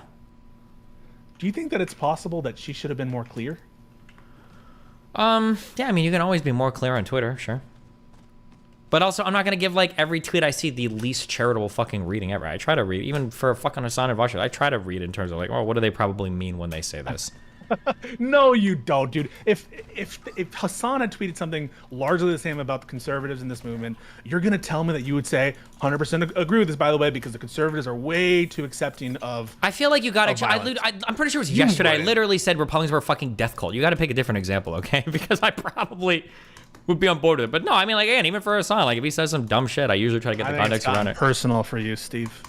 Okay. This is personal. That's fine. You can think that. But hey, listen, when these things become less and less popular in the United States, when all the trans shit gets rolled back and everybody's standing there scratching their heads like, wow, how did we lose? We had our control on all the levers of culture and society. I mean, you guys have no one to blame but yourselves. Like, but I mean, I don't know what to say. At the end of the day, it doesn't affect me. I don't need hormones. Except for the ones I get fucking your mom. Yeah, I literally defended Hassan for calling people shit skin. Jesus Christ. That's an explicit racial slur for Indians. What does that have to do with anything? Because I was willing to look at the context around what he said. Oh, that you're open-minded about people you don't disagree with. Yeah, generally I'll try to... by and large you are. I think by and large even you are, yesterday, that tweet, there was a tweet that triggered me yesterday about some lady tweeting about like Miles being with a white girl in the fucking Spider-Man thing, and I was about to retweet it and blow her up, and I was like, well, maybe it has to do with the story or I missed something or whatever. And then I scrolled through her Twitter and I found it was just because she was white. I was like, okay, well, fuck this bitch. So I did my homework first. All right, I think people should commission those studies on trans advocates' support for violence. And True. If it were the case that some wide majority condemned it in a study that where you respected, I guess, the institution that it was commissioning the study, I think that that would push you a little bit, right? Yeah, definitely have an impact for sure. All right. Listen, buddy, I think that we should have reasonable disagreements. I don't hold it against you. I just think I hold it against you every time. Do you? No, I'm just kidding. I love you, buddy. All right, man. Careful. Wait, Steven, please go. Before you guys go. Okay, you need to turn your microphone up like 12,000%. Well, it's a new fucking mic and it's like... Oh my god, you have an SM7B, don't you? How'd you know? Yeah, because How the fuck you don't have it. It's okay. Go ahead, I'm sorry. Okay, all right. So, real quick, somebody in chat pointed out, and I don't know if you saw it. Steven, would you categorize the pro-life movement in the United States as a violent movement? At times, absolutely. Okay. When there was that one person that went in and like hacked up that fucking abortion doctor and shit, right? And people were like, "Well, if you're gonna commit abortions, blah blah blah." Yeah, of course. No, don't miss me with that at certain times bullshit. I'm talking about using the Anna Kasparian Destiny standard. Yeah. Are they a violent movement? If she would have tweeted that about the pro-life movement, like within the days or weeks after that happened, then I would say, yeah, that's a fair thing. Yeah. Why the days or weeks after? What? Yeah. Why does that matter? Why does it matter what's happening with a movement when you tweet about a movement? Because the events do that are these happening instances, and, do these attacks? Yeah, the instances, the things that are happening, and the way that people are responding to them are defining the movements. Yeah, if you're weighing them so high, the recency is so high. Yeah, wait, hold on. Proportion. Yes, of course the recency is high. Would I say that the Democratic Party is the party of slave owners since they were against the civil rights movement, Pisco? Oh my God. No, come on. Of course the recency is going to matter. Wait. I agree that you discount things in the past, but I think the amount of emphasis and the amount that you're weighing the singular incident, I think, is too far. It's like you weren't like tomorrow. You're not gonna like. Let's say that a trans advocate saves a puppy and calls for Anna Kasparian and Destiny will not tweet. I changed my mind about the trans movement. It is the least violent movement in the history of social movements. If a prominent trans advocate went out and said, you know what, guys, I retract. Hold on, this argument is just ridiculous. Time is an important factor in terms of how you view anything. Yeah, but you don't weigh the other way. You don't. If someone came out and did something so very laudable and brave, you do in every single sense of the word, Pisco. No, you wouldn't. I would. If somebody was like, I'm addicted to alcohol or I'm addicted to heroin, versus somebody said I was addicted 10 years ago. Yeah, of course I'm gonna weigh these things way differently. You're trying to avoid this, and it was a great point from Ruminate. Props from Ruminate. Okay, go ahead. And I'm taking it home. Okay, make this good. Go ahead. If Vosh came out tomorrow, if Hassan came out tomorrow, both of them, and said, you know what, violence should always be condemned, you would not say, you know what, the trans rights movement is like the civil rights movement. They both use nonviolence to persuade. You would never do it the other way. Wait. Not in that one instance, but if that continued over some period of time, yeah, of course I would change my mind on it. Yeah. So without wait, hold on. Acknowledge that. I don't know if this is asking you too much, but like, what are the instances? I want Pisco to acknowledge that. Pisco, don't. That reasonably, that I would change my mind. Yeah, if Vosh started to do this thing, like, guys, the genocide should need to stop. We got to stop talking about this. Okay, listen, it's not. You can't do this. This is not good. We don't support these. Blah blah. Yeah, if he started to do that, yeah, after a few months or whatever. Vosh yeah, is one man. Oh my, like. No, obviously, but if Vosh. Okay, I'm sorry. Do I need to name every single progressive figure? Yeah, if Vosh, if the majority report, if David Beck, if all these people started saying, then yeah, I would change my opinion. Yeah, of course. And the recency would be weighted because recency in time shows you where somebody's currently at. Yeah. God, okay, I need to send a message to all these people and be like, everyone come out tomorrow and say we condemn violence, and then you're going to change your entire position on the trans rights movement. I mean, like, hold on, you're hold on, wait, you're change your mind. You're acting in bad faith now. Okay. No, how? Because obviously, one statement one time does not make a trend. But if you got all of those people to come out and do it, and then in 3 months they did it again, and then if an event happened and all of them came out, they're like, yeah, we don't support them, then yeah, actually, I would change my mind. Yeah, that's how that works. Yes. I base my mind on the actions of the people that I'm evaluating. Yes. Someone needs to get in touch with them because that's all right. But no, but they wouldn't do. We've already seen examples. They won't condemn that violence in the same way. They'll lie about it. They'll lie by omission. They'll make shit up about it, and then they'll kind of brush under the rug and move on to the next thing. You're also including in the denominator all the BLM stuff. Did they lie about? Did they lie or condemn the trans shooter?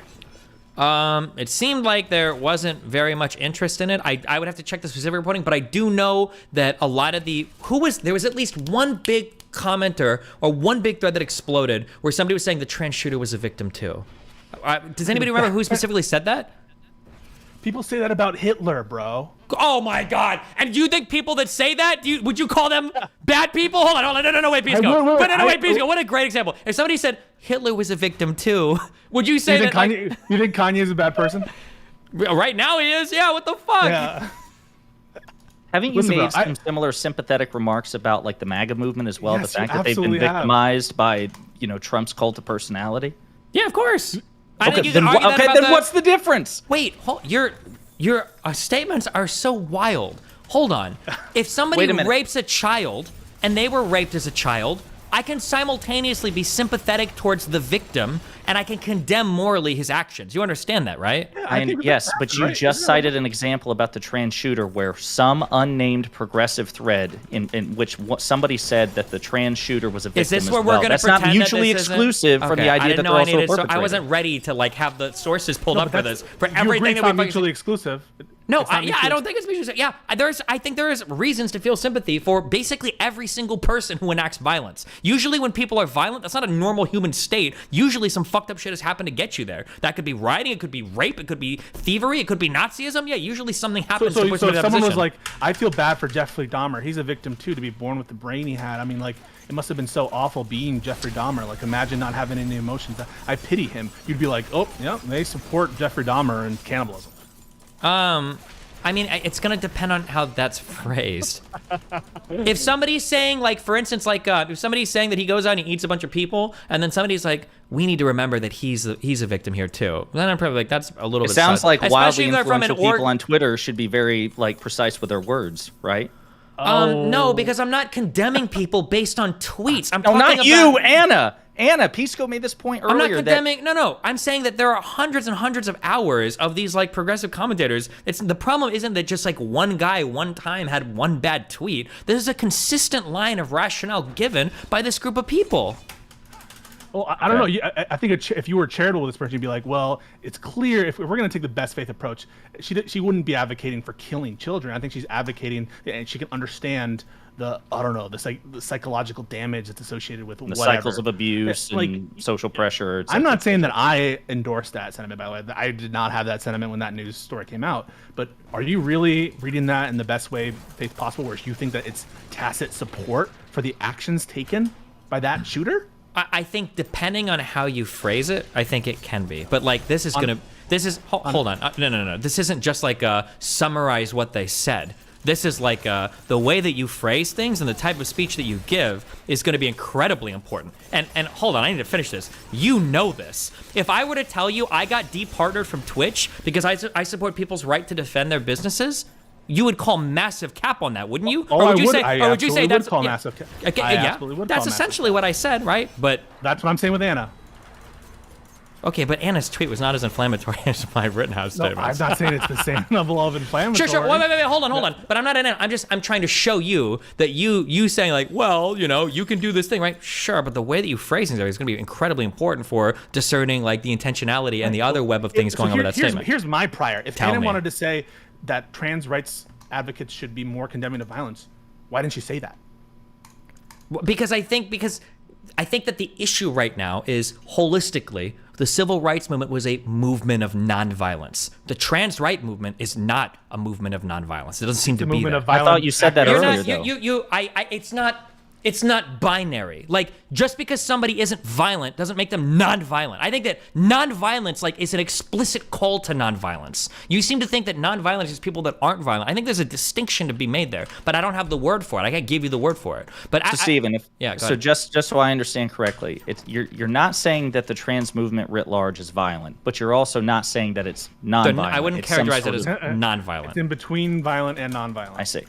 Okay. The rhetoric and everything that like the states are coming for your children, your rights are being taken away. There was that stupid fucking map put out by fucking UNICEF or some shit. I don't even fucking know, saying that like these states like what do they say? Fuck, was it that the United States is not like a safe place to live or something anymore if you're LGBT or whatever? Like these types of statements combined with the whole like get armed and blah blah blah. Like again, I certainly wouldn't call it nonviolent. Maybe calling it violent isn't fair, but I definitely wouldn't call it nonviolent. It's not a safe place to be an LGBT in America is possibly not nonviolent. Sure, the same way saying you're not safe as a white person in a country with a lot of brown immigration in conjunction with other statements is definitely not a nonviolent thing to say.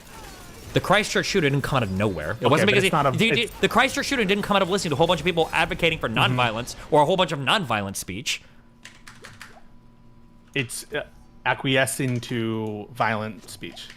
That's what you're... But whatever term that is. Well, if you agree that there should be a spectrum, then I would say that you should push for that, and you shouldn't accept the binary, because then you're accepting the binary, and your message is going to be lost. And Anna should be extremely clear, as you just said, that you should be clear in when you're making inflammatory tweets or whatever. If she wanted to say something straightforward, like they should not acquiesce to violence or they should call it out more. Okay, hold on. Let me rephrase this in a tweet. If I add this word, tell me if it's okay. The civil rights movement did not use the same strategies as the trans movement today. They didn't barricade speakers they disagreed with in a class for 3 hours. They persuaded through nonviolence and showing America their humanity. Okay, and then comma. as opposed to the trans movement that seems to implicitly endorse violence? Or I still think it's a bit overbroad, but that's that would overbroad be too. Yeah. Because they that seems how about that seems to enable violence? I just want to finish. Yeah, go ahead. The trans rights movement, you agree, largely persuades through nonviolence, and so the thing that you're trying to contrast is not how they persuade. I think whether or not they accept violence or not. I just had a brain blast moment. Okay, never mind. I think I just saw a huge disagreement that we had. Okay, in your head, not being violent to you is the same thing as nonviolence. I think not being nonviolent is violent.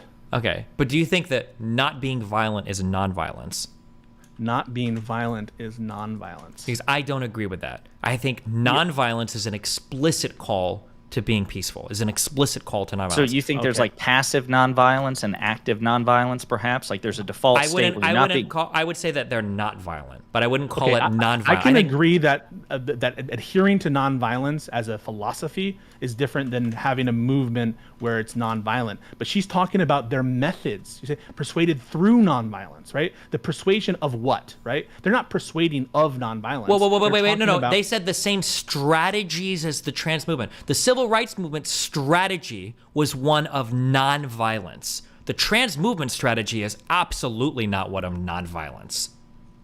I mean, if nonviolence is a given in their movement because there's never a question of violence in terms of enacting violence, then is that something that you like?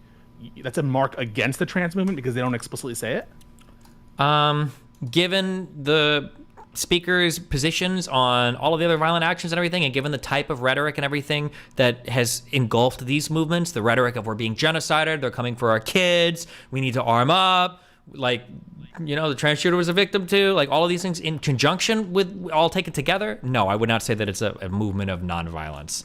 Would I call it violent? Maybe not. Do they seem to enable violence? You're very happy to say because to you, violent means 51% of people need to be punching people in the street. No, I already That's what you seem to be thinking. I'm asking about your take. So you're very quickly able to say you're not going to call it a nonviolent movement, but you're going to say maybe on whether it's a violent movement. Explain that. Yeah, because I don't think they're a binary, and I don't even think you're comfortable calling them a binary, although you seem eager to. I'm sorry. You were comfortable with that, but I'm not agreeing with you, and most people won't agree there. Most people won't say that the Christchurch shooter, everything he read was nonviolent, and then he just became, through like abiogenesis, he became violent out of nowhere, right? There's some sort of violent enabling speech, some sort of stochastic terrorism, some sort of words or ideas that almost inexorably lead a person to violence. Maybe you wouldn't call it violence, but I wouldn't call it nonviolence. You should accept your own advice on the terrorism discussion, and when you're talking about things where reasonable people, which I think you agree me and Ruminate are reasonable, unless you think we're like libtard hacks, which you might think also. If reasonable people... He's terribly quiet at the moment, so... Oh, God. I don't think you're libtard. Listen, you're a guy from New York. I understand your position. No, I'm just kidding. Go ahead. Bro. Go ahead. If we are dealing with words which you agree are dangerous because they invoke in others responses that we don't like, and they invoke a necessity, the ratchet on the other side, then we should be cautious to leave it ambiguous as to whether we're referring to a movement as violent or nonviolent, or just on the spectrum or acquiescent to whatever kind of thing that you want to say as a middle ground. Okay. Fair? Should we be crystal clear, or should we allow the ambiguity to hold? I think that you're like the only one that is engaging in the conversation at this level. What I would say is I think it's important to call out right now that the overall rhetoric and strategy of trans activism in the United States is incredibly harmful. It is detrimental to the movement and to progressive things in general in this country. And I mean, calling it violent, you might have a problem with that, but it's basically getting us to that point, and it needs to be called out. And I think that demonstrating to people that this is essentially leading to violence or something, or saying it's definitely not a movement of nonviolence, I think it's important to do that. Yeah. more important than fixating on whether or not like stuff leading right up to violence and endorsing violence but not being violence is violence. I don't think there's much value in that conversation. Now, if we were talking about crafting laws for making it illegal, then that conversation is paramount. This is the most important conversation. But right now, if she had come out and said trans movement is a violent movement, would you agree with that? Would you say that you're 100% agree? I would be closer to disagree. I might disagree with her on that. I'd be close. Would you have publicly challenged her on it? That's my question. Maybe. Calling it a violent movement is kind of weird. I don't know if there's enough evidence for that. But calling it a movement of non-violence, given the strategy and everything, I don't think. But again, it feels like there's some world in between there. I just don't have a word for it. Okay. But I think most people intuitively agree with that. Pisco almost had you with the conservative movement then earlier in the conversation, and then it seemed like you snatched victory from the jaws of defeat there. So I'm kind of confused where you fall on MAGA, the Republican Party, and the conservative movement as violent, because initially it seemed like you agreed that they're a death cult, you would call them violent, and then later on you said, well, no, what I said was it probably has to be with respect to a given thing, right? So like, for instance, are the Republicans violent in terms of like a group of people trying to prevent themselves from being taxed? I mean, probably not. I don't think Republicans are calling it take up arms against the IRS, man. But wait, so you're going to contextualize it to given situations, and you're not going to contextualize and like limit and cabin the trans movement's response to the barricading to that specific moment? Wait, it just sounds like you're willing to make so much more. What are you talking about? Wait, I am encapsulating it. The trans movement to stuff related to trans activism. That's about as encapsulated as you can be. No. The violent. You're willing to characterize the trans movement as a whole as not engaging in non-violence because of their response to a particular issue, and you're. Well, it's not just one response. It's not like this is the only time that it seems like there's unclear positions in progressive circles about whether or not to endorse violence or whatever. I'm confident that for every example of like a prominent progressive who says something that's either violent or explicitly not non-violent, I can give you 2 examples of a prominent conservative doing the same thing. So I think Pisco's point, and I know my point is, I don't see how by the same standard that you and Anna are applying to the trans movement, you would not condemn the MAGA movement even more so. With respect to some things, I probably would. I'm pretty sure I've said the exact same shit. Like when the Buffalo shooting happens, and that guy had like a manifesto, I think, talking about like, you know, killing black people or whatever the fuck. I'd have to go back and check, right? Yeah, I would say people like Tucker Carlson are directly responsible for stuff like that. Yeah. Like, I'm not going to sit here and not say that, of course. Well, this was. I would also say too, like I hold like Donald Trump directly responsible. January 6th wasn't bad just because a person got killed by the cops or got shot or whatever. January 6th was bad because the president of the United States was directly responsible for what ended up being an attempted coup in the country. That's why that was bad. Well, I just don't want to beat a dead horse. I'm kind of with Pisco in the moment that I'm struggling to understand the differentiation. So I need to process it, and I'll come back to you. But I don't see the I'm with Room. Me and Ruminate are on the right side of history, in my opinion. Just a quick thing. I'm gonna bring up the Lauren Southern question, which you didn't answer. Which one? In that debate, which is, do you say the same thing about Muslims and their lack of condemnation, to the extent that that's true, of violence by Islamic? If there is a lack of condemnation, yeah, but my understanding is that when there are like these major terrorist moves or whatever, that there are a lot of imams and stuff that speak out against that violence. That I believe, I could be wrong, but isn't it the case that the majority of violence that Muslims commit are usually against other Muslims? I mean, like when you look at like the conflict in Yemen, when you look at stuff across the Middle East, when you look at fucking ISIS, like I'm pretty sure the majority of Muslims killed by Muslims or the majority of people killed by Muslims are the Muslims. And I think that there are a lot of Muslim thought leaders that speak out against it. So if all of them were silent on it, then yeah, there would be. But of course they're speaking out against it. Like this is violence that sometimes in their own communities. So to immunize from criticism, as long as you don't need the people to disavow. You don't need to boss for them to change positions. But you just need some amount of trans advocate leaders to condemn violence, and that will immunize the harm being done by the bad actors. To some extent, yeah, but I think intuitively, you're phrasing it in such a crazy way, but I think intuitively you agree with this. For instance, I think it's probably fair to hold the Catholic Church responsible if the Pope is not willing to speak out against all the child sex crimes, or some of these archdioceses, some of these like larger communities or figures, if they're not willing to come and speak out, you can't say that, well, look at how much charity work the Catholic Church does. Look at our congregation. Look how much good we do. If there's child sex crimes going on and leadership isn't willing to come out and explicitly disavow and fight against it, I think that one thing, like the example you said with the body, would corrupt the entire movement. Yes. If leadership... Wait, do you agree with that or not agree with that? Because you never actually answer my hypothetical. Like, do you agree or disagree with that? That one lack, that without disavowing that would taint or sully the entire Catholic Church, even if 99% of them never raped kids and didn't support it? I think that it would, you not calling it out, absolutely would be a taint on the movement. I wouldn't call Catholicists a pedophile movement, right? Or anything like that, right? You would agree with that? Is Catholicism a pedophile movement? If it was the case that none of the leadership was willing to speak out against it, and people are, yeah, actually, I think I would. If like, because the accusations even go farther than that there were some of these preachers that were abusing children were literally being moved around to different churches. Yeah, it was covered up or facilitated by various officials.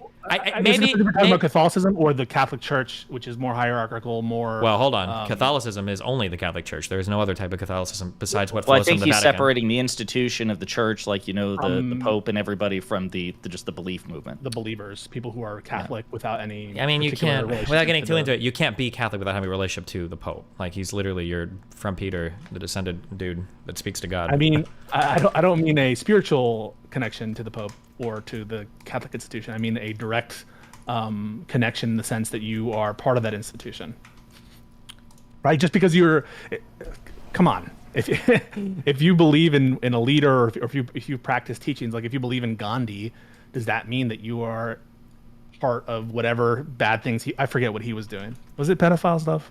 Or was it just... Was Gandhi the guy where they said he tried to... Your parents are Catholic, Gandhi. Like, you wouldn't condemn your parents in that respect, not to make it personal, but aren't your parents Catholic? I condemn my mom all the time for her Trump-supporting MAGA shit. What do you mean? Yeah, of course no, I mean, not like that. Your mom part of a pedophile movement. Yeah, you wouldn't say that. I probably actually explicitly have when we argue about trans stuff in the past, actually. I'm pretty sure I brought that exact... And she always cries when I do it, but I'm sure I brought that exact example up, yeah. That she says that, like, she doesn't like this, the teachers and some of the LGBT stuff is grooming, whatever. And I say, oh, how do you feel about, like, the pedophile Catholic Church? I'm pretty sure I've had this exact argument with her before. Yeah, of course. And Toronto is part of a pedophile movement too. That's Islam is I don't know. It could be. That's a way hairier religious doctrine question. But hold on. I'm glad you brought that up because it's a really good example. Because in that case, I'm asking my mom to hold the trans movement to the same standard that she would hold the Catholic Church to, but she's not. She's willing to call the trans movement sometimes like groomers and blah, blah, blah. And I'm saying, okay, well, what about the Catholic Church? And I think that's evidence that, like, if the whole Catholic Church leadership structure is not willing to disavow stuff inside of it, I think that calls into question the legitimacy of the entire Catholic Church, which I think is fair, despite all the good they do. What if it was just one incident of pedophilia in the Catholic Church and they never called or what if they publicly disavow it when they're caught, but we find evidence that they have facilitated it along the way? Like, well, then obviously that would betray them disavowing it, right?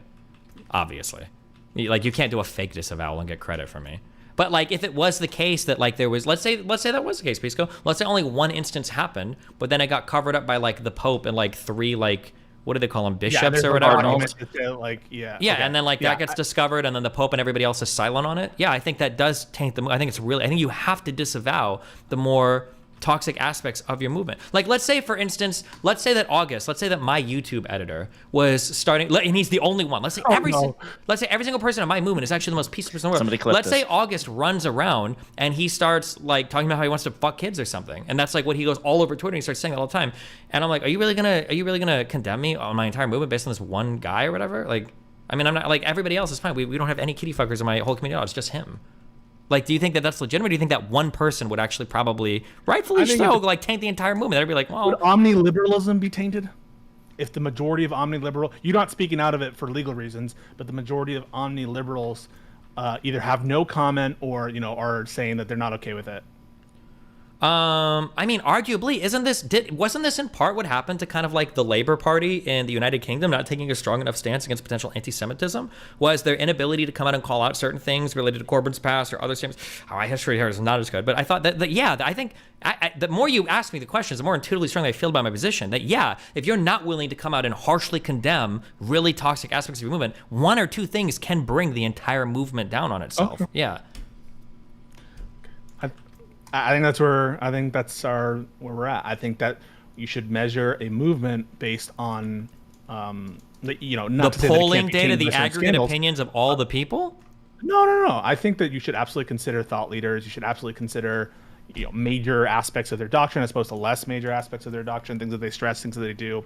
But it's kind of a balancing test, right? It's kind of like your perception, your prior, your preference on how you want to label it based on the totality of evidence in front of you. And if what you have in front of you is not that much violence at all, and a ton of things of advocacy through nonviolent means, and yes, they're not means coming that out aren't and saying, violent, not nonviolent. things that are not violent. They're not outright saying it in the same degree the Civil Rights Act is, but of course they wouldn't have to, because the kind of opposition they were getting in the Civil Rights Movement, I said act, the Civil Rights Movement is different in kind than the kind of opposition they're getting now. Agreed? The kind of opposition that trans people are getting is not at all, and I guess the violent stakes are not at all the same as what was in the Civil Rights Movement. They're more attenuated in this case. And so I Wait, forgive can you them a explain? little Hold bit. on, I have no idea what that sentence just meant. I'm sorry, can you So say that again? there was outright lynchings and murders, and on a wide scale going on of particular advocates who were a part of the student nonviolent coordinating committee. Violence against Black people in general during the Civil Rights Movement. Widespread police brutality during the Civil Rights Movement, and there was a genuine feeling among a lot of Black individuals that violence might be something that is worth pursuing in response. And so the nature and the character of the enemy or the opposition in the case of the Civil Rights Movement, I think has a lot closer connection to violence than the opposition to the trans movement today. Fair? This is just like the longest sentence I've ever heard in my entire life. Can you? I'm so sorry. Can you rephrase it one more time? Am I the retarded? Okay, hold on. You're talking like a philosopher. Okay, so give me more. Do you think the threat to civil rights movement individuals, the physical threat to their physical was well-being, greater than that? Probably, maybe. It depends on how you define it, I guess. I'm not sure. Yeah, so I think that the direct physical harm, while not insignificant in the case of trans individuals, I think is more attenuated, and so the kind of priors we have about the police allowing certain speech and our First Amendment priors on protests are much stronger in this case than they were in the 1960s, and so the kind of and the sort of practice of nonviolence has become almost an aspect of our culture, and we believe it almost like a founding myth, that I think it's not surprising that you wouldn't expect most movements to be as outwardly nonviolent or Gandhi-esque as they were in the civil rights movement. It's not as big of a deal. I mean, I kind of understand, but like, do you feel? I guess okay. So let's pretend this is a total topic switch, okay? But like for BLM, do you feel like that the advocacy for that was like purely broadly nonviolent, or would you say there were at least violent aspects to it? Do you feel like you heard a lot of mainstream people support like Kamala Harris bailing out people that have been arrested, stuff like that? Do you think that that's a little worrisome, or bailing out people who were arrested? I believe Kamala Harris is providing BLM riots, right? Is yeah, I believe. Well, if you're arrested, I imagine it was for probable cause to get arrested. But yeah, for Kamala Harris providing bail indiscriminately for people like that, do you think that that's like a bit problematic, or are you just like, oh, it's all cool, or? I think that bailing out individuals because they don't have money, and if it has to do with them having money, as opposed to whether or not they remain a threat to whatever, then that could be a different analysis. But well, I mean, it's not like they were giving money individually to people that are like. It seems like an endorsement of their activities, right? Sure. When you're giving money to whatever. So I think that that's probably misguided. If what you're talking about are actual rioters, people who are destroying property, people who are assaulting police, I would not be in favor of bailing them out, even though I might be against. Sure. And do you agree that there's like a general trend of like shoplifting is cool and like maybe people's businesses should be burned down? I disavow that. I know that you do, but I'm asking you generally in progressive circles, does it seem like there's pretty broad support for this kind of stuff? How would we know? We were only talking because we look at what all of the Peter and, Coffins. We're talking about the Hasanabis and the Majority Reports and the I don't know, like these are like some of the Brianna Joy Grays. These are like some of the largest like progressive Twitter figures. pilled. Yeah, you're just Twitter pilled. Yeah, progressivism is like, what do you think trans activism comes from? It's Twitter pilled. I mean, like, what do you mean? Maybe I'm less Twitter pilled. You've worn me out. Okay. Can I just say something? It seems like you're talking past each other a little bit on the point of contention, because the things that are convincing here, Destiny, I don't think that anyone would really disagree when it's explicitly spelled out. I think you're being convinced that the lack of motivation to stand up to these elements that are insidious in some of these movements, minority as they may be, speak negatively on the movement as a whole and ruin the movement's political when the movement doesn't take strong positions against them. Yes, I think that's the issue. Is it feels like an endorsement, or in some cases it is explicitly endorsed. Yeah. Yeah, exactly. But I don't think that's what's being contested here. I don't think Pisco would really disagree with that. Like, I agree with that. I'm sure Pisco agrees. I think Pisco would disagree. I think. Wait. Well, let me just maybe. I'll reframe. Yeah. So what I took to be the point of disagreement is not whether it speaks negatively on the movement or ruins the movement's political success. What I took to be the point of disagreement is whether that labels the political movement itself as the characteristic. Yep. Yeah. So, like, exactly. Is the Catholic Church a church of pedophilia because they're not speaking out against this? Not whether they're bad for it. Is our Islamic... God, this guy gets right to the issue every time. How did you not want this guy in your community? Well, you saw Vegan Games trying to see how the baggage he brings. I'm just kidding. No, sure. I understand. Wait, but hold on. We're gonna hit at the same issue again, right? So, like, let's say that this exact same thing happens. Okay, 5 child rapes happen. Only 5. Catholic Church is a big church. Okay, and then let's say somebody comes out here, and they're speaking against the Catholic Church, and then you come to my channel, and let's say that it was the fact that the Pope, none of the church leadership was willing to call out the pedophilia, and you come to me and you're like, Destiny, is it really fair to call the church, the Catholic Church, a church of pedophilia? And you push and you push and push, and finally acquiesce. I'm like, okay, maybe not. However, not calling the Catholic Church a church of pedophilia feels a lot different than saying they're the church of non-pedophilia if the leadership knows kids are being raped, and in some cases they're actively covering it up. I wouldn't call them the church of non-pedophilia.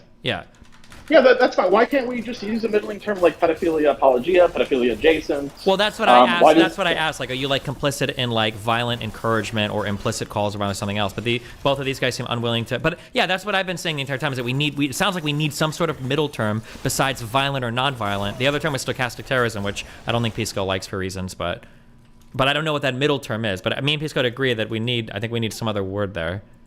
Yeah. So Pisco, you probably know more about this than I do because these are legal terms.